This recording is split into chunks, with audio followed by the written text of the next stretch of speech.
안녕하세요, 모터래프 김상영입니다. 네, 안녕하세요, 모터래프 신승영입니다. 오늘은 날씨도 좋은데 저희가 야외에서 차량 2대를 가지고 나왔습니다. 네. 자동차 2대에 대한 얘기를 하면서 약간 토크쇼처럼 꾸며보도록 하겠습니다.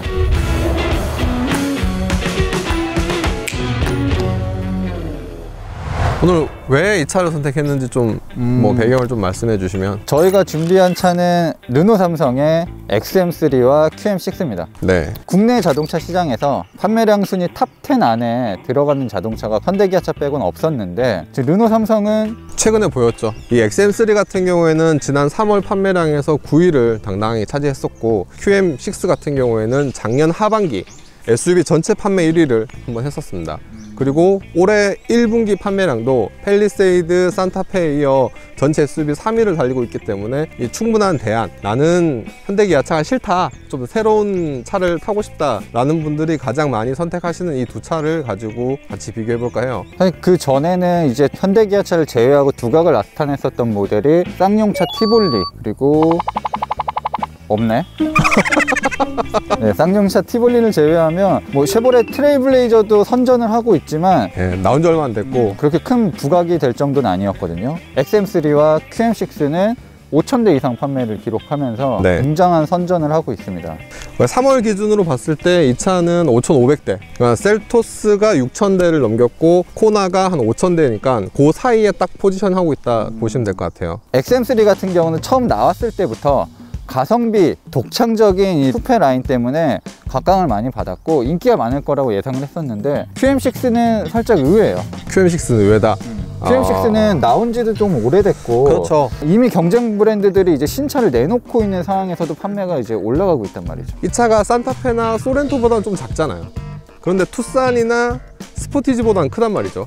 그 중간 사이에서 어느 정도의 합리적인 가격대, 옵션이라든가 이런 걸 따지면 이 차가 한 300에서 500만 원 정도 더 저렴하다 보니까 그런 측면도 있고, 그 외에 사실 소렌토나 산타페 같은 경우에는 디젤이 메인이잖아요. 신형 소렌토 같은 경우에는 하이브리드 모델이 출시됐지만 지금 현재 사전 계약 모델만 출고하고 있고, 정식적인 판매는 소렌토 같은 경우 2.2 디젤이 주력, 산타페 같은 경우 2.0, 물론 산타페도 모델 체인지를 거치면서 바뀌겠지만 디젤이 주력인데, 이 차 같은 경우에는 뭐 LPG라든가 가솔린이 판매량의 한 80~90%를 차지해버리니까 좀 완전히 다른 새로운 시장을 창출했다? 그런 쪽에서 좀 더 포커스를 맞춘 것 같아요. 근데 많은 분들이 좀 고민을 하세요. XM3를 할까? QM6를 할까? 이렇게 고민한다고? 아니, 가격대가 좀 겹치다 보니까 전 시장에 갔는데 XM3 가격표를 쭉 보다 보니까 옆에 있는 QM6가 그렇게 안 비싸. XM3의 최고급 트림까지 가게 되면 겹치는 부분도 생기는 거고. 그렇죠. 이게 가솔린 모델 기준으로 2,300만 원부터 시작을 하다 보니까 XM3랑 겹치는 부분이 어느 정도 있거든요. 물론 처음부터 나는 뭐 혼자 산다, 신혼부부다, 그러신 분들은 이 XM3를 생각하실 텐데, 그렇지 않고 그냥 가벼운 마음으로 갔다가 QM6에 더 많이 마음이 가신 분들도 계시다고 하더라고요. 사실 XM3가 약간 변종이죠. 크기도 그렇고 가격도 그렇고 기존에 우리가 익숙하게 생각해 왔었던 A, B, C, D 이런 세그먼트를 살짝 틀을 깬 모델이기 때문에, 처음에 차가 나왔을 때도 이 차는 셀토스 코나와 경쟁을 하는 모델인데 투싼 스포티지와 비교를 하기도 하고, 심지어 르노 삼성 안에서도 지금 QM6랑 대결 아닌 대결을 펼치고 있는 상황입니다. 일단 성향은 완전히 달라요. 네. 일단 디자인 기조, 르노가 추구하고 있는 디자인 기조는 동일하지만 어떻게 보면 XM3가 조금 더 최신 디자인이 반영이 됐고, 쿠페잖아요. 세련되죠. 우리나라 최초의 쿠페 SUV라고 하면 이제 쌍용차의 카이런 액티언을 말씀하시는 분들도 계신데, 아니, 다들 BMW X 시리즈 이야기를 하거나 쿠페형 SUV 이야기하면 댓글에 한 80%가 쌍용차 이야기예요. 네, 그럼 쿠페라고 봐야 되나? 그럼 그냥 좀 그래요. 어쨌든 국내에서 국산차 중에서는 독특한 루프라인이 핵심입니다. 앞모습 그리고 뒷모습의 디자인도 르노의 패밀리 룩이 잘 맞물려서 들어가 있는 것 같아요. 그런데 막상 이 쿠페형 SUV다 보니까 뒷자리 공간이나 트렁크 공간에 대한 아쉬움이 좀 있긴 해요. 트렁크의 윗부분에 짐을 높게 못 쌓는다? 뭐 이런 거는 확실히 단점일 것 같아요. 최근에 뭐 코로나19로 인해서 야외 활동이 좀 줄긴 했지만 SUV를 사는 이유 중에 하나는 그런 야외 활동 때문이거든요. 그런 측면에서 쿠페형 SUV를 사고 그 위에 다시 루프 박스를 올린다는 거는 좀 이상하잖아요. 이 차는 루프 박스 없는 이 상태가 굉장히 제일 깔끔한 것 같거든요. 그렇다고 산타페, 펠리세이드, 뭐 소렌토로 가기에는 너무 큰 거야. 너무 크지 않은 적당한 크기에서는 이 QM6가 괜찮지 않을까. XM3가 QM6보다는 한 단계 낮은 그레이드의 모델이지만 사실 디자인만 놓고 봤을 때는 그런 느낌이 거의 들진 않아요. LED로 처리한 부분들도 있고 테일램프 같은 경우도 거의 동일한 디자인이 적용되어 있죠. 사실 QM6는 굉장히 좀 나온 지가 한 3, 4년이 지난 모델이다 보니까 디자인이 좀 식상할 수 있는데 아무래도 지난해 페이스리프트를 좀 거치면서 크롬 라인이라든가 이런 세부 디테일들 그런 것들을 좀 바꾸면서 조금 더 세련미를 더했다. 이 외관 디자인에만 따진다면 저도 뭐 XM3가 더 훨씬 낫지 않나. 일단 XM3, QM6 모두 비슷한 디자인 기조를 가지고 있는데 결정적인 차이는 실내일 거예요. 실내는 QM6가 따라올 수가 없죠. 이 소재 이런 것들을 떠나서 이 실내 디자인의 레이아웃은 XM3가 엄청나게 발전을 했습니다. 그냥 봤을 때는 훨씬 더 예뻐요. 구조적으로 디자인 인테리어 뭐 배치라든가 구조가 굉장히 예쁜데 사실 소재로 봤을 때는 그래도 이제 QM6가 낫지 않나. 저 뒤에 있는 차는 이제 프리미에르 모델이거든요. 가장 고급스러운 모델. QM6가 페이스리프트를 거치면서 변화한 것 중에 하나가 프리미에르 트림이 새로 생긴 거예요. 기존에 없던 뭐 크롬 소재라든가 이제 대시보드나 스티치, 가죽 마감, 사람들이 닿는 부분, 보는 부분들의 소재들이 굉장히 고급스러워졌기 때문에 그런 측면에서 봤을 때 소재를 느낀다면 QM6가 낫지 않나. 아직까지 소재만 놓고 본다면. 소재만 놓고 본다면 인테리어는 부정할 수 없어요. 근데 중요한 게 사실 내가 보는 게 중요하긴 하지만 등에 닿는 부분, 뭐 손이 닿는 부분 이런 부분 소재들이 얼마큼 고급스러우냐에 따라서 또 다르기 때문에 사실 뭐 디자인은 한 6개월, 1년 정도예요. 에이 그건 좀 너무했다. 야 그렇게 따지면 얘 몇 년이 지난 차인데 지금. 아니 소재가 그만큼 중요하다는 거죠. 소재가 오래 간다. 오래 갈수록 좋다. 아니 XM3도 이제 가죽 시트를 선택을 할 수가 있어요. 그렇죠. 가죽 시트를 선택하게 되면 그 격차는 살짝 줄어든다고 보고 분명히 곳곳에 플라스틱이 많이 쓰이긴 했어요. 그렇죠. 그리고 여기는 다 그 알루미늄이라니까. 근데 르노가 플라스틱 가공을 잘하는 편입니다. 마감은 살짝 떨어지는 맛이 있고 산티를 좀 적게 내는. 그렇죠. 네. 이 만졌을 때 그냥 산티가 우들우들 거리는 그런 플라스틱이 아니라 매끈하게 표면 처리를 잘하는 편이에요. 네. 분명히 소재 차이는 있는데 XM3 같은 경우는 디지털 계기판 들어가고 여기 네. 안 들어갔잖아. 네. 들어갔어요. 이거는 프리미어는 10.25인치짜리? 그건 아니에요. 그렇지, 그게 아니잖아. 그냥 트리 컴퓨터가 있는 거지. 전체 디지털 계기판 풀 들어가고 디지털 계기판. 예. 특히 이 대시보드에 있는 이 센터 디스플레이. 모니터가 디스플레이가 차이가 많이 있죠. 이 조작감도 차이가 있고 이 안에 내부 UI들도 완벽하게 최신으로 바뀌었어요. 태생적으로 구조 그런 구성 자체는 사실 XM3가 좀 낫긴 해요. 그러나 사람은 이제 그것만 가지고 살 수는 없잖아요. 더 중요한 피부로 느끼는, 몸으로 느끼는 이런 소재라든가 아니면 보여지는 이제 촉감들, 마감재들은 훨씬 더 고급스럽다. QM6가. 그럼 산타페가 더 낫겠지. 인테리어 구성은 그렇지만 공간 자체가 좀 넓잖아요. 개방감이라든가.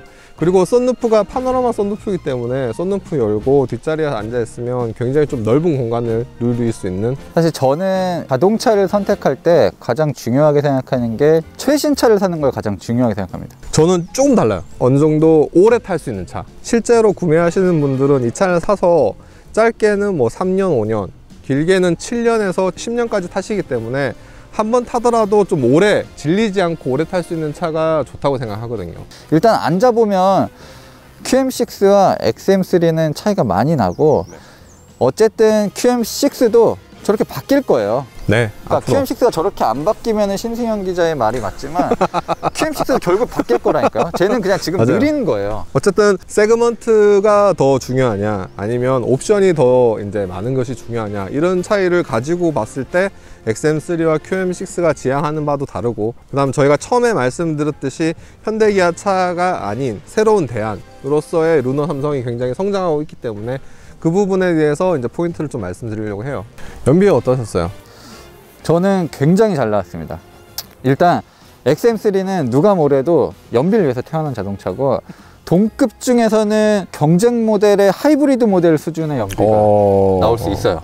저는 가솔린 중형 SUV 치고는 잘 나왔다 라고 생각했는데 XM3랑 비교하면 사실 좀 많이 부족할 거예요. 많이 부족할 테지만 동급의 가솔린 SUV 중에서는 꽤 잘 나왔다. 네, 그러면 연비가 얼마큼 나왔는지 확인해 보도록 하겠습니다. 제2자유로에서 제1자유로로 이제 구간을 넘어와서 시승을 하고 있습니다. 지금 QM6 연비 같은 경우에는 리터당 13.7이 나오고 있습니다. 13.7 같은 경우에는 굉장히 좀 높은 구간인데, 사실 복합연비를 기준으로 QM6의 복합연비는 리터당 12km가 가고, 이 차 같은 경우 프리미에르는 19인치 타이어가 장착되기 때문에 소폭 인하가 된 11.6이 복합연비입니다.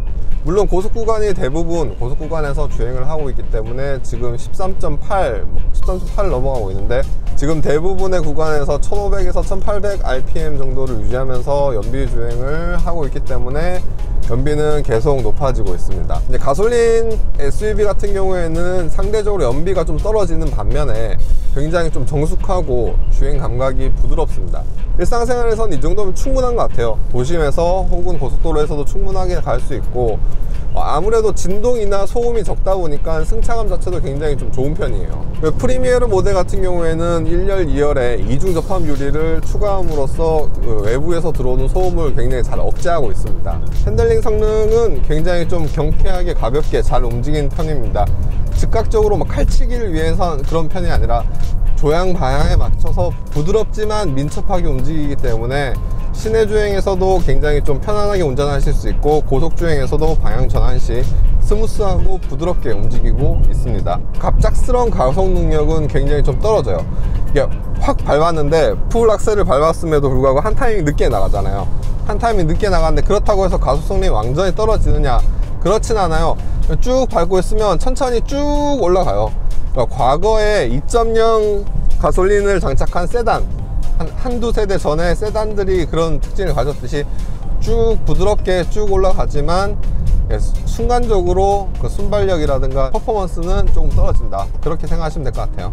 QM6를 제가 항상 타면서 좀 아쉬운 단점 중에 하나가 온도 조절은 가능하거든요. 실내 내기 외기도 가능하고, 근데 세기를 조절하지를 못해요. 터치 방식으로 조절을 해야 되기 때문에 운전 중에는 이게 햅틱 기능이 있는 것도 아니기 때문에 조금 불편할 수 있어요.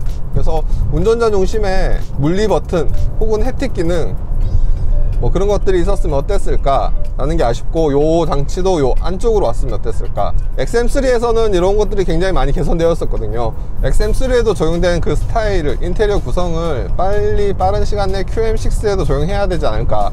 지금 이제 목적지에 다 온 상황에서 평균 연비는 리터당 15를 기록했습니다. 15까지 올라왔고, 대부분의 고속주행 상황이기 때문에 이제 연비가 굉장히 높게 측정이 되어 있는 것 같아요. 네, XM3는 연비를 위해 많은 것이 포커스가 된 자동차입니다. 아마 동일 세그먼트에서 XM3보다 연비가 잘 나올 수 있는 차는 그리 많지 않을 거예요.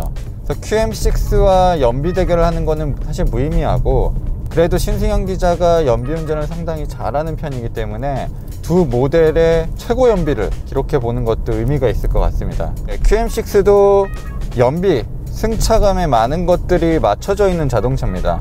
CVT 변속기가 특히 그렇죠. 네, XM3는 한술 더 떠요. 플랫폼부터 엔진, 변속기 모두 연비에 최적화된 모델입니다. 굉장히 작은 엔진을 가지고 있고 7단 듀얼 클러치 변속기와 조합이 되어 있습니다. 기본적인 구조가 자동 변속기보다는 수동 변속기에 조금 더 가깝기 때문에 효율적인 부분도 있고, 물론 수동 변속기보다 조금 무겁긴 하지만 변속하는 과정에서의 로스도 거의 없기 때문에 연비 측면에서도 분명 유리한 부분이 있습니다. 지금 시내를 통과하고 있는데 리터당 12km 정도의 연비를 기록했네요. 막히는 도로를 지났기 때문에 이런 점수, 에코 드라이빙이 살짝 깎였습니다. 아마 자동차 전용 도로에 올라가게 되면 연비는 굉장히 높아질 것으로 예상이 돼요. 네, 임의적으로 패들 시프트를 사용해서 기어 변속 타이밍을 조금 더 빨리 가져가면 더 좋은 연비가 나올 것 같기도 합니다. 정지 상태에서 출발할 때 엔진 회전수를 유독 높게 쓰긴 해요. 이때 약간의 수동 변속이 들어가면 울렁이는 느낌도 많이 줄어들 것 같고, 연비 있어서도 훨씬 더 좋을 것 같습니다. 처음에 힘을 받을 때 엔진 회전수를 한 2500rpm 정도까지는 높여 쓰는 것 같아요. 가속 페달을 굉장히 부드럽게 조작하면 그런 느낌이 없어지긴 하지만 통상적으로 일반적인 자동 변속기 모델을 탈 때처럼 꾹 밟게 되면 거친 느낌이 좀 들기도 합니다. 시속 80km로 정속 주행을 하는 상황에서는 엔진 회전수가 1300rpm 정도를 씁니다. 그리고 그때 순간적인 연비는 리터당 20km 정도에 육박하네요. 자, 정속 주행을 하게 되니까 확실히 연비가 빠르게 높아지고 있습니다. 근데 약간 느낌이 디젤차를 타는 느낌이에요. 진동이 있고 시끄럽다는 얘기가 아니라 이 엔진의 반응, 엔진의 회전이나 엔진의 반응이 디젤 엔진 같아요. 가솔린 모델이지만 엔진 회전수를 높게 쓰는 편도 아니고요. 한 4000rpm 이상 넘어가게 되면 좀 힘들어하는 기색도 있습니다. 좀 걸걸대는 느낌이 있어요. 그리고 재밌는 부분은 낮은 속도와 이런 80km 정도의 속도에서는 굉장히 토크가 잘 느껴져요. 딱 르노 클리오 메간, 폭스바겐 골프 폴로 타는 느낌입니다. 연비가 워낙 뛰어나고 쿠페 디자인을 가지고 있기 때문에 포커스가 그런 쪽으로만 좀 집중되는 경향도 있는데 기본기가 상당히 좋은 자동차입니다. 서스펜션 셋업도 잘 해놨고 고속주행 안정성, 차의 거동도 좋은 편이에요. 하체 소음도 적절하게 잘 정제가 된 것 같고요. 바람 소리도 이 정도면 꽤나 조용한 편입니다. 소형차라는 것을 감안했을 때는 그 범주를 훨씬 뛰어넘는 기본기를 분명히 갖추고 있습니다. 근데 오히려 에코 모드로 변경을 하니까 엔진 회전수가 안 보이네. 엔진 회전수를 봐야 되는데 그냥 에코 게이지만 있는데 사실 이런 에코 게이지가 어떤 것을 뜻하는지 우리가 알 수가 없잖아요. 그리고 어떤 식으로 해야 에코 게이지가 높게 설정되는지를 모르기 때문에 엔진 회전수를 보여주는 게 훨씬 더 직관적이고 좋을 것 같아요. 지금 시속 85km에서 시속 90km 정도 사이를 유지를 하고 있고요. 가속 페달은 한 20% 정도? 그 정도 밟고 있어요. 분명히 이 상황에서도 추월을 하기 위해서 가속 페달을 밟으면 즉각적으로 또 반응을 합니다. 그러니까 DCT의 장점이 이런 것들이에요. QM6의 CVT와 다른 부분이기도 하죠. 연비는 리터당 21이 나왔어요. 결국엔 살짝 오르락 내리락 하고 있는 상황인데 연비 하나는 확실히 끝내줍니다. 이제 파워트레인 이야기를 조금만 더 구체적으로 이야기하면 이제 이 XM3는 파워트레인이 두 개잖아요. 1.0 MPI와 CVT 조합 모델이 하나가 있고 1.3 터보 엔진과 7단 듀얼 클러치 변속기 조합이 있습니다. 뭐 재원상 성능만 본다면 당연히 DCT의 터보 엔진 조합이 좋겠지만 가격차가 좀 있잖아요. 가격차는 한 300만 원 정도. 300만 원 뭐 적진 않는, 꽤 비싼 차값에 비해서 어떻게 보면 4륜 구동에 자동 변속기 넣는 가격. 그렇죠. 보통 다른 브랜드에서는 어떻게 파워트레인만 놓고 봤을 때도 가격 차이가 꽤 있는 편인데 1.6 MPI 엔진과 CVT 조합은 SM3, 그러니까 상당히 오래된 파워트레인인 거예요. 물론 그 파워트레인으로 지금도 도로를 돌아다니는 차들이 많긴 하지만 개인적으로 봤을 때는 뭐 연비 그리고 성능 모든 면에서 이 300만 원 이상의 가치를 준다. 줄 수 있을 것 같아요. 저는 약간 반대 생각을 했던 게 제가 사는 게 아니라 와이프가 타는 집의 두 번째 차 혹은 뭐 처음 차를 사는 사람 입장에서는 오히려 가격이 저렴한 무난한 그 1.6 MPI의 이제 CVT가 낫지 않을까. 일단 저는 1.3 터보 엔진과 7단 DCT 변속기는 XM3가 처음 나왔을 때부터 가장 궁금했었던 파워트레인이에요.